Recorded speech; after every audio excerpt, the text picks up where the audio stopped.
Hey guys, I know it's been a while since I posted a video, but I wanted to bring you a 2023 update on Jeremy Dewitte, who is currently incarcerated in Orange County.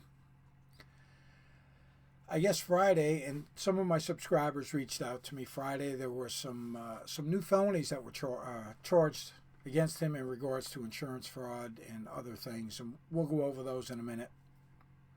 However, next week, starting on Monday, he's got a hearing in regards to his probation, and also another one on the 26th. So the 23rd and the 26th, he's got two hearings in regards to his probation violation, which is probably going to net him some time, probably in a state facility. So these new charges that were brought up, we're going to go over those.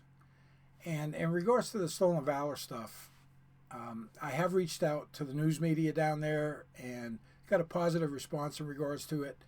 Now, Friday International, make sure you guys show him some love because he gave me a data dump with a bunch of stuff. And there's some screenshots of his cell phone company that we talked about, the evidence video. And those were provided to the Windermere Police Department by Jennifer Burton when they were having issues with their, whatever they call their their relationship.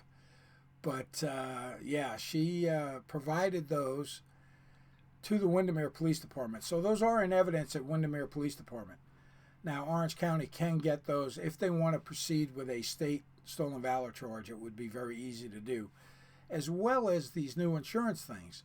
Now, USAA is an insurance company that is mainly for government employees, military veterans, to get membership. And supposedly you get a discounted insurance rate. However, they're more expensive for me than Progressive is, so I use Progressive.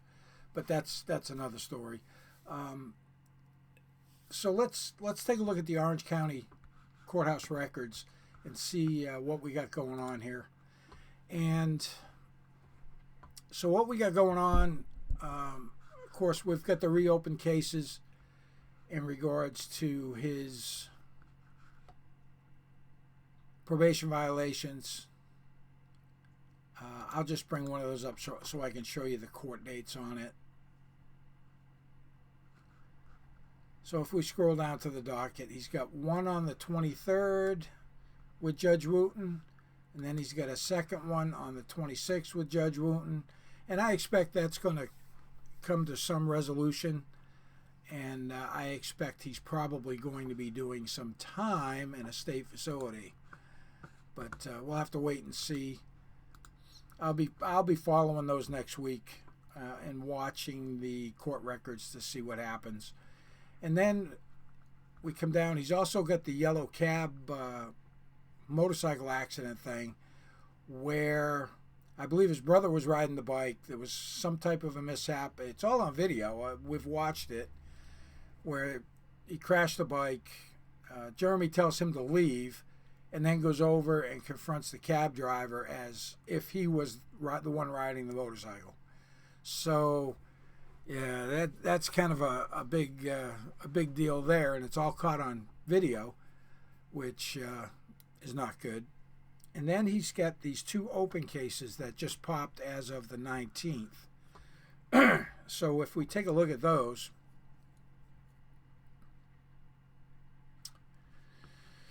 oh boy, he has racked up a whole bunch of felonies. So we got false and fraudulent motor vehicle insurance application, third-degree felony. Sex offender failure to register vehicle, go figure, third-degree felony. False and fraudulent motor vehicle insurance application, third-degree felony. False and fraudulent insurance claims, under $20K, third-degree felony. Obtain property by communicating fraud, third-degree felony. Staging motor vehicle crash, second-degree felony. False and fraudulent insurance claims under $20K, third-degree felony. Obtain property by communicating fraud, again, third-degree felony. Organized scheme to defraud under $20K, a third-degree felony. So We've got 9 counts, all felony counts, 1 second-degree felony. There's not much here. There's no additional information on the docket events. The first appearance is confidential as it usually is. Advice on first appearance, there's really not a whole lot of information there. So it just lists the 2 cases, 23 CF 843 and 23 CF 842.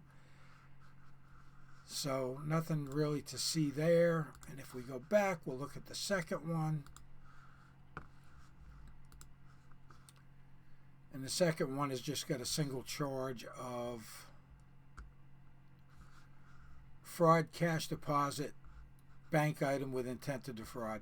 So he deposited something in the bank, a check he got from the insurance company or what have you, into the bank. And that's, again, another third-degree felony. So there's 10 felony charges between the 2 cases. So I guess what's 10 more felonies when you've already got a bunch of felonies? Habitual felony offender, HFO. And the list just keeps getting longer and longer. Hopefully this moves along pretty quickly and they come to some type of resolution on this, and this will be added on to his current jail time or whatever jail time he ends up with after his probation violations.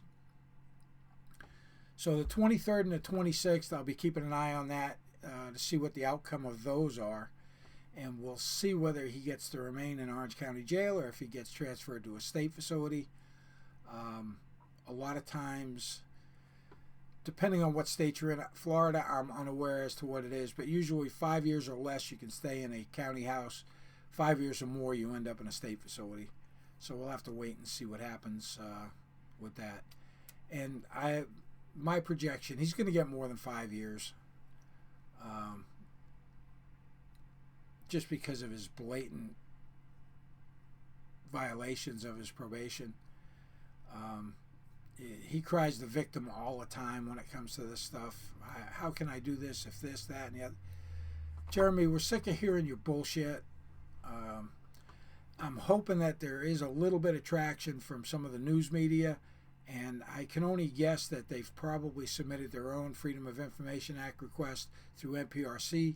Due diligence on their part. They want to have documents to them in hand showing where he has no military records, and hopefully we'll see something about that. I expect we'll see a pretty big story, just due to the fact that, you know, he was convicted on a bunch of felonies. Now he's got a bunch of new felony charges.